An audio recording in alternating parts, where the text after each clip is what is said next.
தென் தமிழகத்தை புரட்டி போட்டிருக்கக்கூடிய கனமழையால் 500 பயணிகள் ரயிலில் தவித்து வருகின்றனர். இது தொடர்பான மேலும் விவரங்களை நமது செய்தியாளர் ராமசுந்தரம் வழங்கிட கேட்கலாம். ராமசுந்தரன், வணக்கம். முழு விவரம்.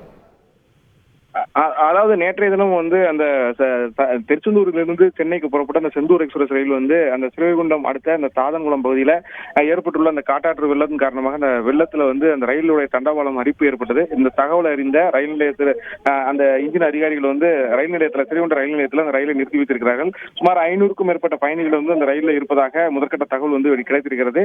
தற்போது வரை அவர்களுக்கு எந்த விதமான ஒரு அடிப்படை உணவு உள்ளிட்ட எந்த ஒரு பொருட்களும் கிடைக்கவில்லை என்பதுதான் தகவலாக இருக்கிறது. ஆனால் பத்திரமாக ரயில் நிலையத்தில் அவர்கள் பத்திரமாக இருக்கிறார்கள். அவர்களுக்கு எந்த ஒரு பாதிப்பும் இல்லை என்பது ரயில் நிலைய அதிகாரிகள் தரப்புல தகவலாக இருக்கிறது. அவர்களை மீட்கக்கூடிய பணிக்காக நெல்லை மாவட்டத்தில் ஏற்கனவே கனமழை எச்சரிக்கை விடுக்கப்பட்ட நிலையில அந்த மழை வெள்ள பாதிப்புகளை ஆய்வு பண்ண வந்த அமைச்சரிடம் இது தொடர்பாக செய்தியாளர்கள் கேட்ட கேள்விக்கு விமானப்படை மூலம் அந்த ஹெலிகாப்டர்கள் மூலம் உணவு வழங்குவதற்கும் தொடர்ந்து அவர்களை மீட்பதற்கும் நடவடிக்கை மேற்கொள்ளப்படும் என அவர்கள் தெரிவித்திருக்கிறார்கள். விவரங்களுக்கு நன்றி ராமசுந்தரம். செய்திகளை உடனுக்குடன் தெரிந்து கொள்ள உடனே சப்ஸ்கிரைப் பண்ணுங்க.